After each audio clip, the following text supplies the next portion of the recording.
Well, it's a big day in the markets today, and we're getting a lot of the stuff we've been patiently waiting for. We're going to start with the bond market. There's no break of this pattern yet. Clearly, there's a head and shoulders. It's a very clear pattern.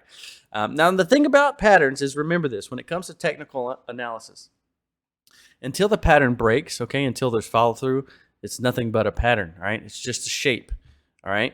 So this could technically bounce here, okay? This could be denied, okay? It's a game of probabilities. Now, the probability, the likelihood is when you get a clear pattern like this, it tends to break. It tends to be follow-through on it, okay? But until that happens, you can't assume that it will. You have to wait for it to actually do it. And then when it does, you can take the measurement and get a measured move to estimate how far down it'll go, okay? That's just how it works. But with all that in mind, I just want you to know that we have a clear setup here, a setup in the 10-year for a massive bid, which begs the question of what the catalyst might be to bring on that bid. So I just want you to keep that in the back of your mind as we move on. All right, let's go to the S&P. All right, in the last video, we rested on top of this 50, okay, on the daily. We said, hey, look, this is very bullish, okay, because even though there wasn't anything crazy in the volume, in the broad markets and the indices, it works a little bit different. You take what you can get, and the price action, the momentum is really what's your friend. And resting on top of that 50 was significant. We talked about that, right? Well, here you go. We're clearly on our way to that 200. And that's simply what you're looking for. Remember, we called the 4,200 mark as the first and most likely target for the bear market rally a long time ago, way back here. And it looks like we're going to get it. So we are well ahead of that move too. And if you missed why that was the call, first of all, there's historical precedent for this if you look at bear markets in the past, but also just look at the confluence of resistance. So this level is about 4,200, all right? So the daily time frame on the 200 EMA, it's about 4,200. Well, if you switch to the weekly, what do you get? The exact same thing on the 50. So that's a clear confluence there, all right, of what would be resistance. It'll be double resistance there, all right? And it's just a good first target, okay? And then you see how it reacts there. Maybe it goes higher, maybe it doesn't, but that's your first target, you understand? So we still have a good little bit of a run here to go. I mean, that's a good another 5% or so. Yeah, about 4%, right? So there you go. So how does this impact us? And by the way, this plays out broadly, all right? It's the same thing in all of these indices, okay? All right? That's just what you're looking at. This is where we are. So how does this impact us in our commodities? Well, let's switch over to uranium. And we'll start here on Cameco. Now, I got some notes on here. I was posting some charts on Twitter for you guys earlier. We'll go ahead and break these away. So how did we finish? Let's look at the daily. All right. So clearly, you can see we're coming up to this trend, all right? And we did not break above. But if you look at the volume is clearly getting this volume up break that we've been anticipating for a while now, right? So this is a very good thing. The problem is that it's failing, okay? It's being denied the breakout. Now, it's not over yet. I think tomorrow is going to be a very big day. But just because you have two fat green bars on volume, it doesn't necessarily mean a lot if you can't break out, all right? You have to break out. That's kind of the thing. This is what's sketching me out. Even after such a good day today, what's kind of giving me some doubt in uranium is the fact that we did not break out despite all of that volume. You clearly had selling at this trend line, all right? So that's a very strong, clear ceiling. At the same time, this is going to make it even more significant if you can break above it, all right? You're going to clear significant resistance. So moving on, what kind of confluence can we see? Well, again, you had an inverse head and shoulders here in UEC, all right? And it clearly broke the neckline. And the candle looks great. It finished at the top of the day. It looked very good, but look at the volume. There's no break on volume here, okay? And even despite the trend, I mean, the volume itself just was not that impressive, all right? So keep that in mind as well. We'll move on to NextGen. NextGen had a pretty good day for it. It broke this horizontal resistance, right? It's been trading in this kind of sideways range for a while now, right? Been trading like this, sideways. And we've been talking about having a volume break, right, to give us a directional move. Well, clearly it broke to the upside here, right, with a very nice candle. That's nice. And the volume was okay. But again, it still wasn't all that impressive. It's not doing a whole lot. It's still not convincing, Okay, so even though so far everything we've looked at, the price is going in the right way, it's breaking resistance, it's still not convincing. Okay, so let's switch to energy fuels. We're actually going to go down the list today just to look at the broad confluence across the board. Energy fuels, it is clearly getting an uptick in volume here. That is good. All right, and it broke not only this trend, all right, breaking out of this descending wedge here, but it broke above its 50, and it closed with another nice candle on ascending volume. That looks better. That looks a lot better. All right, let's switch to Dennison. Dennison has more of a slanted inverse head and shoulders here that you can see, and it stopped at the neckline for the day. So as I had noted in the charts that I was putting out on Twitter, this is a really good setup. Okay, this is a very good setup, because if you can break this, all right, you're primed to go much higher, especially, let's switch it to the weekly. Yeah. That's a good level to break there. But again, the volume here is not really doing anything. It's not giving us really any kind of clear sign, right? It's just barely peekaboo in there. So it doesn't mean a whole lot yet. Global Atomic.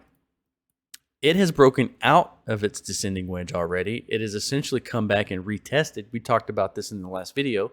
And now it has turned around and gone up. This looks good. This looks good. And it's got another close, a decisive close above its 50.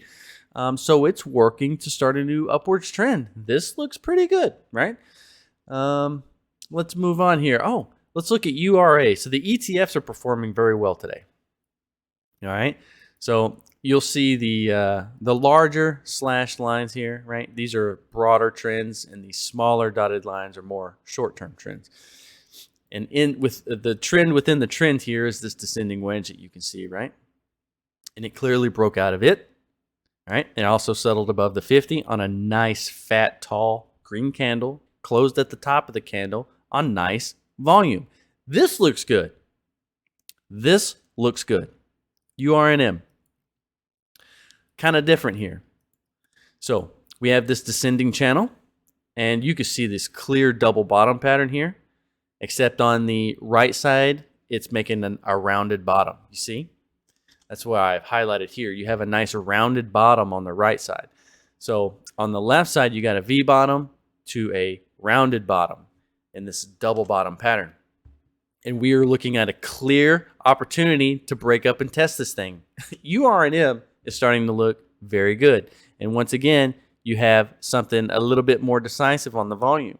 So the ETFs, out of everything I'm seeing today in the uranium space, look the best. Okay, they have the best technicals. They have the best confluence of volume to price action on the day. The best closing candles. You know, they close clearly above the key resistance. You know, there's more resistance to go, but it's one step at a time. I mean, it looks good. Okay, it looks good. Even this little price action right here where it came up, that looks good. I'm very impressed with what I'm seeing in URA and URNM. All right. Now let's go to the Sprott physical price. Look at this. So again, the same setup. You have the same confluence of setup in all of these uranium sectors. This is why you chart everything. You understand? This is why you don't just look at one single equity. It's like, well, I only want to buy next gen. Well, then chart everything so you can find confluence in the charts to make sure you're not getting faked out, right? And this is exactly what we're doing. This is exactly why we're doing what we're doing right now, right? And you can even expand beyond that and compare uranium to other energy sectors or other commodities, which we will do soon. But look at this. You closed above the 50. You closed above the 200. You closed above the horizontal. Holy moly. That's a big deal. That's a beautiful breakout. You broke out above 1, 2, 3, 4 levels of resistance. That's a big deal. That's a big deal. The only problem is, where's the volume, right? Where's the volume? This market is being so ambiguous right now. It won't give you the clear signal, all right? And that's okay. It's testing your metal. This is why, and to this point, I have always pounded the table on being confident, okay? You have to be confident when you get into these things so you don't get shaken out. And up until last week, I've always been the most confident guy in the room when it comes to buying this stuff, right? Because I understood how this is going to be and how it works, right? And so, after going out of town and doing all that traveling, I kind of lost a little bit of my confidence. I just wasn't looking at the charts as often. And I even said, you remember, I even said that I felt the same way up here, right? Right about the time, because we got this extra little move up and I didn't think we were going to get that. And so I knew we were about to get this huge sell-off. And right about here, I started thinking, man, maybe I'm wrong. Maybe it's just time to say that maybe I'm wrong. And then, a day or two later, it just completely rolled over. And then in my last video, I said the same thing about this double bottom. It's like, yeah, maybe I'm wrong. Maybe we're not going to get it. And then here we are breaking out. So I will say this. The ambiguity is it has a bullish bias to it, okay? Clearly, because the price is going up and it's breaking massive levels. These are key levels. These are fundamentally important levels on a short and medium term time frame. I mean, this is not insignificant that all of these equities managed to break up here and hold like this. It does worry me to see Cameco falter this way, but Cameco is already doing very well because it's already well above its moving averages. In fact, it's already working to hold the golden cross here, right? It's not going to allow the death cross. It's going to stay bullish.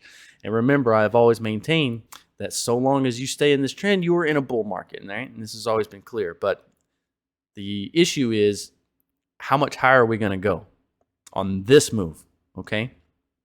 Because typically when you get a double bottom, what you want to do is you want to come up and at least test this, okay? And the buy plan, what we were going to do has always been to buy these trends. We bought this one, sold here, all right? And the plan was to buy again and then see what happens here, all right? That's always been our plan. And of everything that I bought on this trend, on this time, I sold some of it today, okay? I sold a little bit. I sold 1 full percent. I sold all of the Dennison I bought down here, right? I bought some at like 96 cents and like $1.03, right? I sold it all up here today, all right? And the reason is because, first of all, I locked in profit, all right? It was a nice move, like 20% swing trade, okay? Easy, right? But I still have the rest. So if we continue to get upside here, then I still have exposure to all of this potential, okay? But we're so high now that if it starts to roll over on us and we start to fizzle out, I still have time to assess the situation, see how we react to these, and still manage to take profit and get out without taking any damage. So this is exactly the kind of spot you want to be in, all right? Because this might be your last chance to get in at a low price, all right? It might be. We might come back down here again. We'll see. But what's key to determine this is what happens next, all right? And so clearly the move has started. We have gotten this breakout in volume. Really what we're looking for now is the weekly candle, okay? That's what we want to see. We want to see this weekly candle up here, all right? And we want to see this volume continue to increase. I mean, look, the weekly volume is kind of giving us a good indication that we're on the way. I mean, we have 2 trading days left. We're going to get that. We're going to get a breakout up here. We're going to have a momentum shift in volume, right? We're clearly accelerating as we're going up on the right side of the double bottom. This is textbook what you're looking for. So when you get the double bottom on the right side, as you start to roll and go up, you should see ascending volume. I would like to have seen it ascend more and faster. But again, we have 2 days left in this week. And so we should end up getting somewhere up here. So that's exactly what you're looking for on a breakout, is exactly this setup that we have. All right? All right? So everything is in place for a big run. The setup is beautiful. It's just a matter of confidence here. And look, the market is being ambiguous. It's getting some mixed signals here. You really want to see some follow through tomorrow. I appreciate we have 2 days left, but you really want to see some follow through tomorrow. You would try not to close back below any of the key resistance levels you broke through today, right? So in the case of UEC, you don't want to fall back below this line, okay? 370, you want to close above that, right? Same thing with next gen. You're going to want to close above this. You don't want to get up above and then fall back below. That's not going to be good. Now that you've broken it, get some follow through the next day and hold it, okay? Cameco, you're really going to have to fight for this tomorrow. You really want to get above here tomorrow and get a close above, potentially, hopefully, with even more volume, or at least significant volume compared to today, right? And this is the same thing across the board. This is just what you're looking for. This is how you're going to play uranium. It looks like at the bare minimum, we have been vindicated on all this buying we've done. You should be up, at least 20%, 30%, in some cases 40% on some of these equities buying on the trend like we did. And so at minimum, you have made a huge swing trade, and we will continue to monitor the situation to determine whether we're going to be able to hold this for a much larger move to the W, right? Or a breakout beyond the W for a long-term hold, right? Whatever happens, we're going to do the correct thing. You understand? If the correct thing to do is to sell and take profits, that's what we're going to do. If it looks like we're going to get more, then we're going to take more. And if we break here and we're going to get even more, then by God, we're going to take more. But we're not just going to get married to these equities and ignore the broad market and all the fundamentals that are taking place outside of the uranium space. We're going to pay attention to it, right? And we'll adjust accordingly. But right now, it looks like we are going to get it right again. So just hang tight. We're going to switch to gold and silver next. All right, let's get into silver first. Here we are, ETF SIL. And clearly you can see that we got a nice bounce on this significant support where we are now putting in what you can see is a nice rounding bottom. And you love rounding bottoms. These are great to see. So we'll see how this plays out going forward, but I'm liking what I'm seeing. Because although the volume isn't that great here either, remember, the shape taking place is nice to see, and it's kind of a basing pattern, right? And the volume can be kind of low on these. What it's telling you is it ain't going to rebound today, right? But it is working to rebound tomorrow per se, right? It's a basing, and you like to see that, right? Here's another one right here. It's giving you the same thing, okay? So you're getting this nice basing pattern here where we have a clear first target of the 50 on the daily.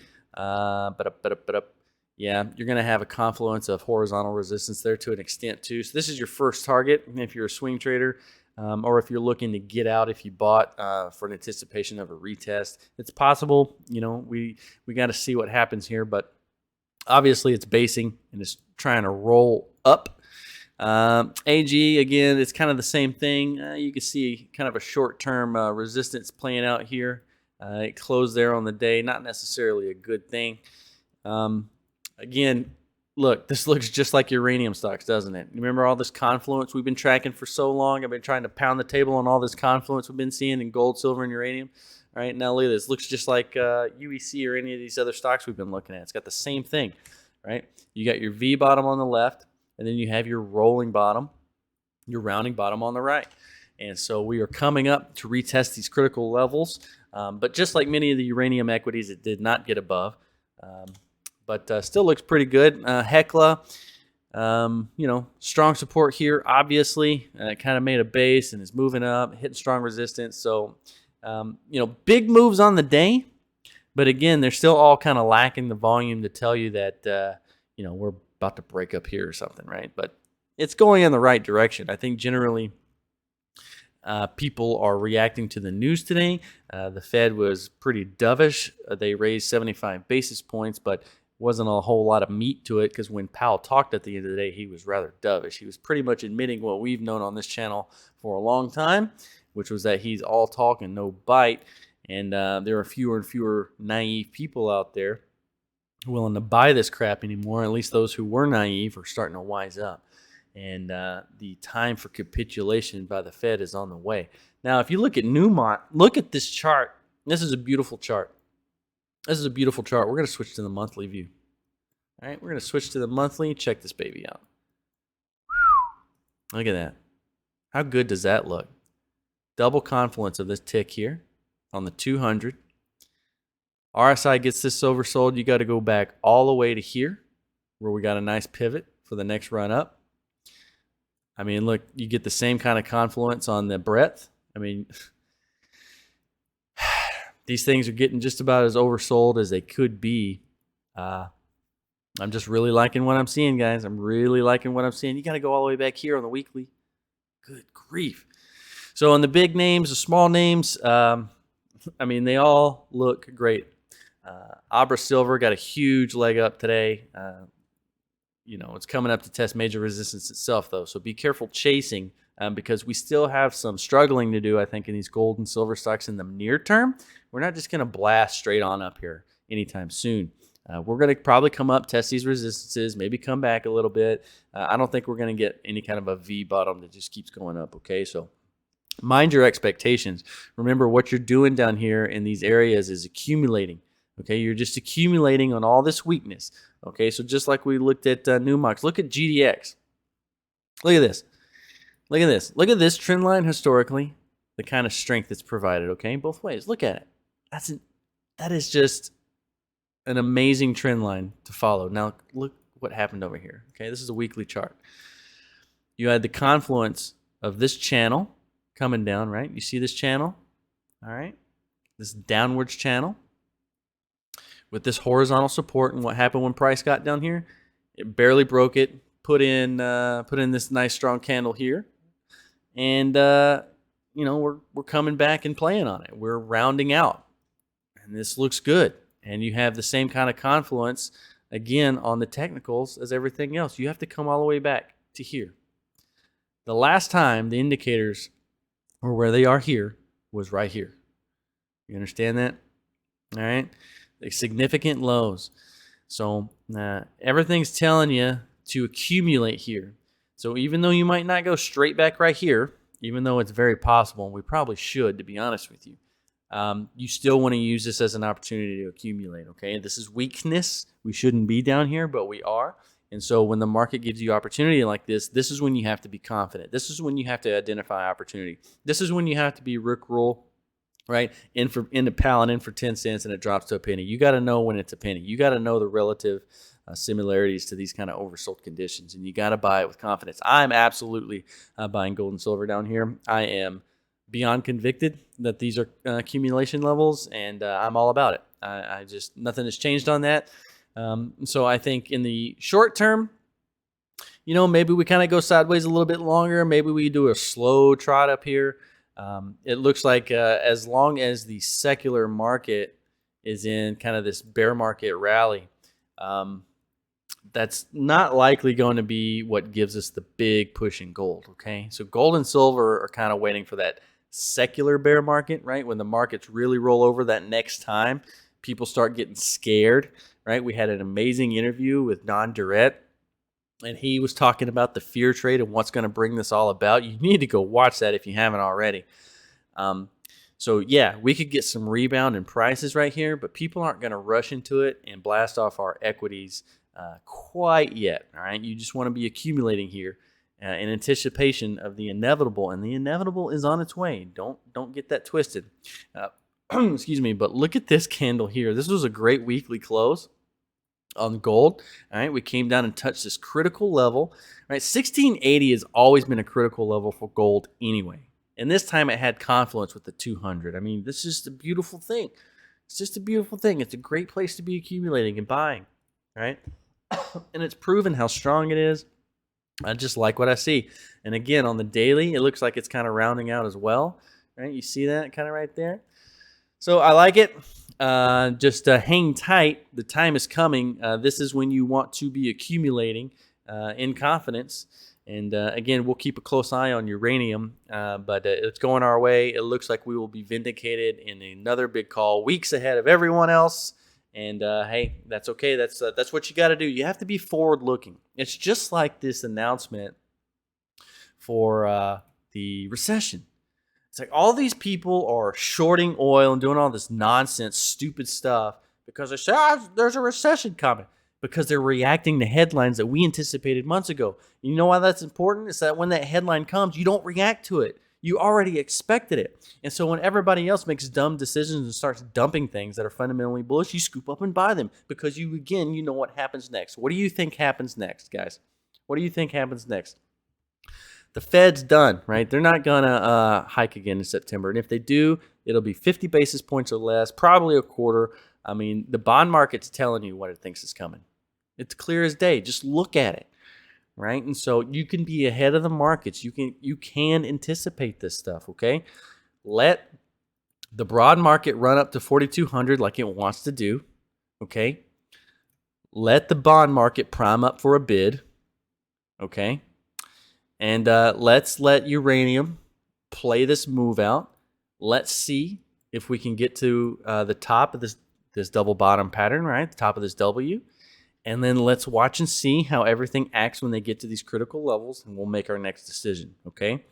So for weeks and weeks and weeks and weeks and weeks, we've really had to say that nothing has changed, right? Because nothing hasn't changed. And the reason we always say that on this channel so much is because when you're ahead, it should never be by a day or two. It should always be weeks or months, because you're playing things in big cycles, okay? So as a successful trader, you're going to play big swings. Like this was a big swing, okay? That's a big swing.